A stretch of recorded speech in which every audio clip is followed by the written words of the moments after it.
Alright, ladies and gents, thank you for joining me here at Nighttime Guru.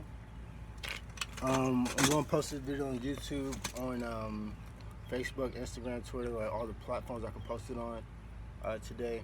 I just want you guys to, first of all, subscribe. So click that link below. It's somewhere in this, wait, I posted it. It should be like right here or right here. So it's one of those. Subscribe, like, hit the notification bell so you guys can get updates on everything, like when I'm making new music, when I'm posting new videos, like speaking on new stuff like astral projection, lucid dreaming, and enlightening and heightening the state of human consciousness, things of that nature. Before I begin this video, I want to give a quick shout out to Lil B the Bass God, because honestly, first of all, he's dope, and I think it's helpful for me to shout him out. Secondly, or actually like another first, we live in like a quantum nature where everything don't have to be like, you know, A, B, and C, but quantum nature reality. But I want to say thank you to him, because he's definitely like giving me a lot of perspective on how I should operate. You know, making music and being and wanting to be like a huge rapper, like an artist and stuff like that. And how I can go about that without having to promote like, you know, any, just make sure I promote positive things. So without further ado, we're going to get to the talk on what I want to discuss today. So I have a friend, a business associate of mine, who wants to have her first astral projection experience, and she's not 100% sure if it's real or not. And if she's watching this, and for everybody else watching this, I want to let you know, first of all, astral projection is 100% real. Now, the way that we characterize it, when we say astral projection, what we mean is going from like a meditative state, like a sleep, quote unquote, like a sleep state, and going into, let's say, like a different reality, a different version of reality that seems more like ephemeral or ethereal, to where like you feel like you're walking around like in a spirit body, or like you feel like you're walking around like a ghost, so to speak. Even though I don't promote ghosts, because I don't, I've never seen one as far as I can tell, and secondly, I think they're unnatural for them to be able to like walk around and all that kind of stuff, unless you invite that kind of energy, like a past relative or something like that, into your house. I don't really condone it. So, number one, astral projection is real, and that's what we're defining it as. We're also going to talk a little bit about like lucid dreaming. So, astral projection and lucid dreaming are kind of the same thing. Lucid dreaming, for me, my definition is, and what I think most people who are aeronauts who study lucid dreaming and astral projection, they'll say like lucid dreaming is basically like an astral experience. Or what I'm saying is that lucid dreaming is basically an astral experience where you wake up in the middle of the experience, the quote unquote dream. And dreams are really just astral experiences, more or less. So that's what so lucid dream is definitely real, and astral projection is really like just waking up in the middle of a dream. Lucid dream is like astral projecting and just waking up in the middle of the experience instead of going straight into the experience from waking consciousness into that. I also want to talk about some techniques as well.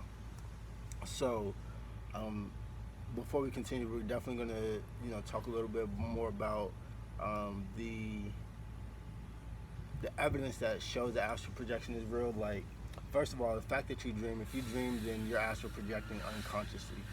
Now, there are levels of like lucidity or awareness that you can have in these states, and it can range from really low to really high.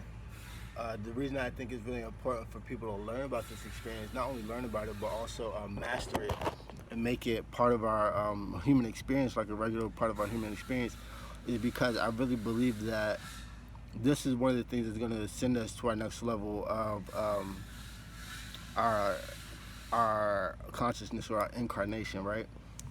So people will talk about like these high advanced like beings, like, you know, what are those things called, like extraterrestrials and things like that, and how they travel, and their technology is really like, it seems to be like astral technology, like something that, something that is spiritually based or mentally or metaphysically based, rather than the science that we have today.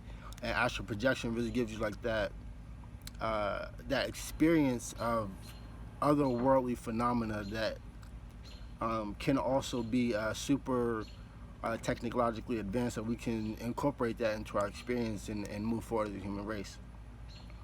So that's one reason I really think the astral projection is like really important as a human race, for us to like really figure it out and get it to be like a common experience for the whole world.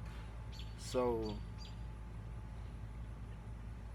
some techniques to to be able to have this experience and to cultivate it and make it like really work for you, work for all humanity, is first of all believing that it's a possibility. Because when I first started astral projection, I actually read about lucid dreaming, and for some reason it just clicked in my head that that's a thing that should be, like, it should exist. Um, some people have been having problems having these experiences because they don't even believe that it exists. So it's like if you see something in front of you and you're denying it, then that in itself could cause its non-existence. So that's one thing, is actually believing that it's possible, that it exists, and that it's a natural human birthright that we not only can claim, but have claimed in the past and are claiming now. So that's really the first step, is actually like thinking like, okay, first of all, what is it? And once we know what it is or what it can be, then, or what it should be, then believing that it is that thing. And so that's the first technique, is actually the belief in the fact that it's real. Secondly, I would say meditation helps. I did practice transcendental meditation for a few years. I would say actually 4 or 5 years, something like that. I started when I was 19, and I still practice every now and then. Like, I still practice now, but like a lot of the stuff that I've accumulated, a lot of the tranquility and the sanctity within myself that I've accumulated, I really has stayed with me since I've done that. So that's one thing. And next, let me see, is keeping a dream journal. So like writing down your dreams, because right now, like if you're a beginner, like astral projector or lucid dreamer, or you aspire to have these experiences, then keeping a dream journal really helps, because you're already having this experience anyway, but you're not conscious of it.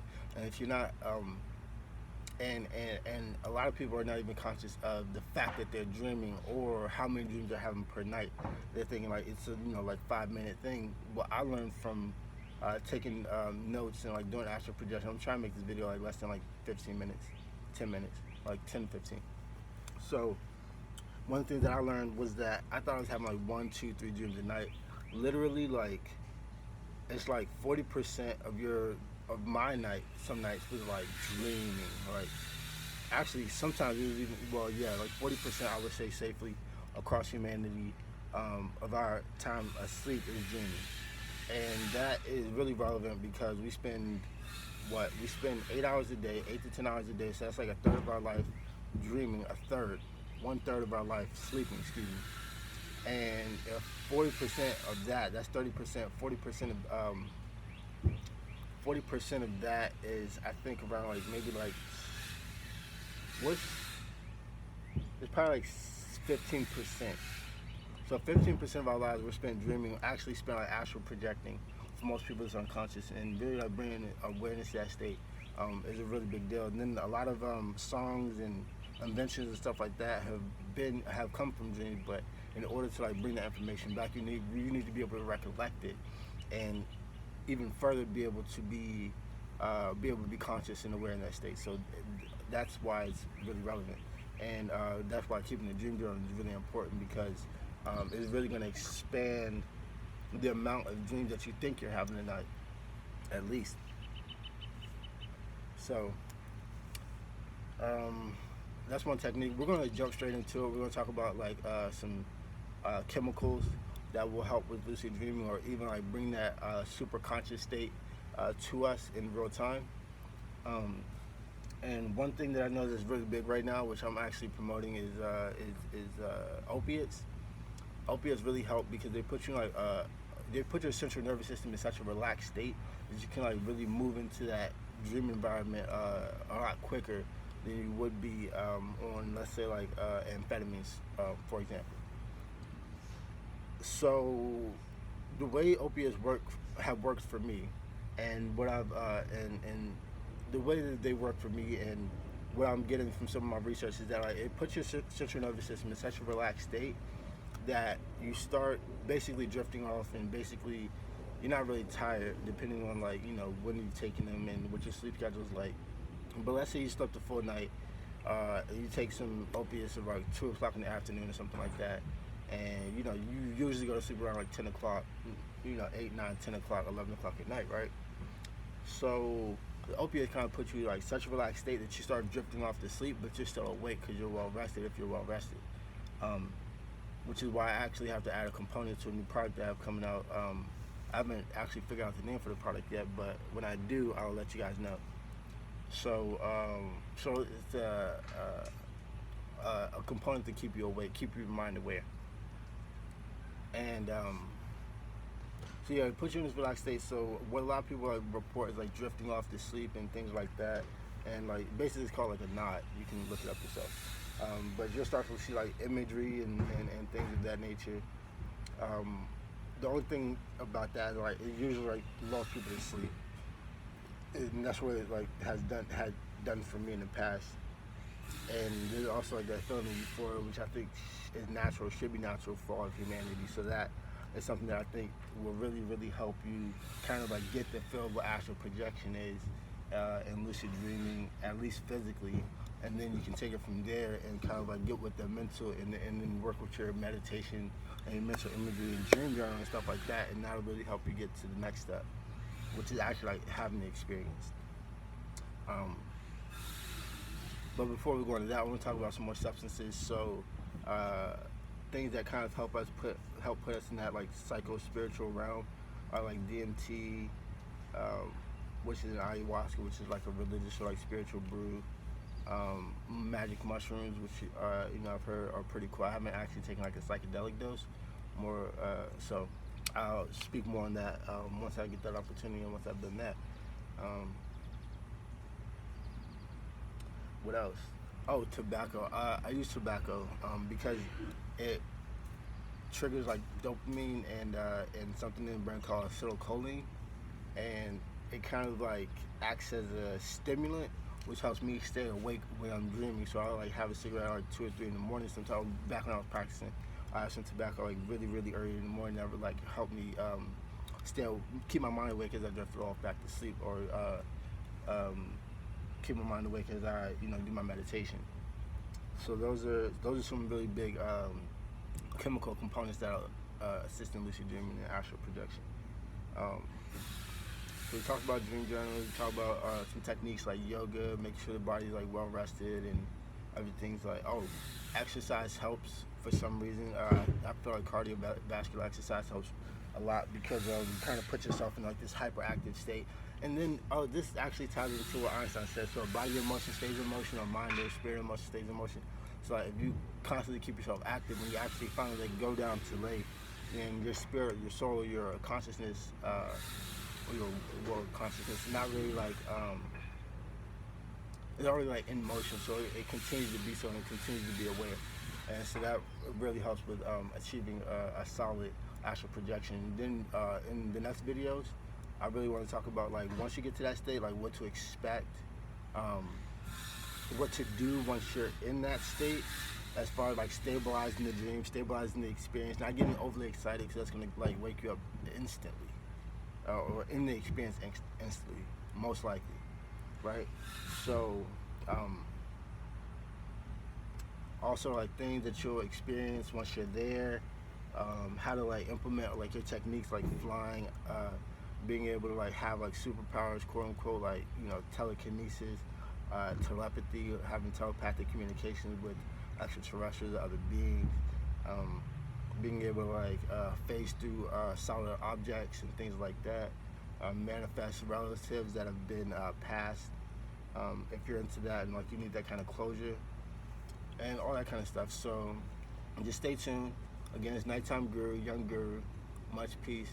Again, shout out Bass God, because man, I just watched a little, I think it was like I forget, it was on Noise actually. It was a documentary on Noise on Bass God, and that just really gave me like a whole thing to my music career that I'm going to be working on. But hitting on 15 minutes right about now. So I'm going to end this video. Stay tuned for more. Don't forget to just subscribe. Follow me on Twitter, Instagram, YouTube, Snapchat, or just add me so we can talk back and forth. I'm really open. I really like talking to all the human beings of the world who have positive intentions for themselves and their community, which I think is not only the human community but the universal community. So give me a like and give me a subscription, and stay tuned for more. And also making music, so stay tuned for that. SoundCloud Nighttime Guru. Thank you so much for your time. Peace. Namaste. We're gonna talk about jewelry too. We're gonna talk about jewelry because it really helps you like get to where you're going a lot quicker. I think if you have like the right components to what you want to do in the physical world, even though we're transcending it. But anyways, thank you for your time. 16 minutes. I don't want to take up too much. You feel me?